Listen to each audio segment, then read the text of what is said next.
Halos magbangga na naman kanina ang barko ng China at ang resupply boat ng Pilipinas para sa mga sundalo sa Ayungin Shoal. Ang video ng tangkang pagharang, tinutukan ni Mav Gonzalez.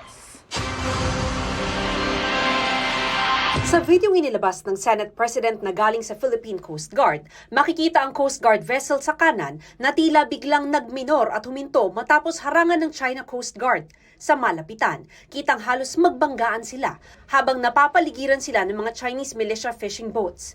Pagpunto ng Senate President, dangerous maneuvers ang ginawa ng China sa loob mismo ng exclusive economic zone ng Pilipinas. Nang ikasa ng Philippine Coast Guard ang paghahati nito ng supply sa Ayungin Shoal kaninang tanghali.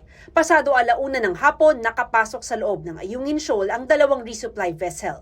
Bago mag 6:00 ng gabi naman, natapos na ang resupply mission o pagdadala ng mga pagkain at gamit at iba pang supply sa mga sundalo ng nakasadsad na BRP Sierra Madre. Kaya pabalik na ng Palawan ang dalawang resupply boat at dalawang barko ng Philippine Coast Guard.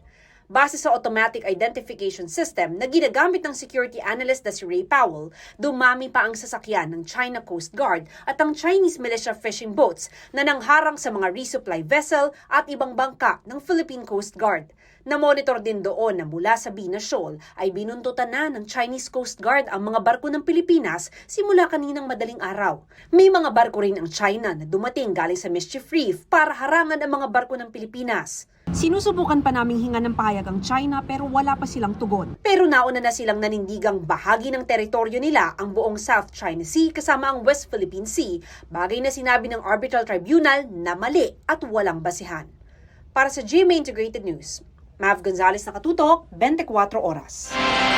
Mga kapuso, kasama nyo kami 24 oras. Mag-subscribe sa GMA Integrated News sa YouTube. Sa mga kapuso abroad, bisitahin ang GMA Pinoy TV at www.gmanews.tv.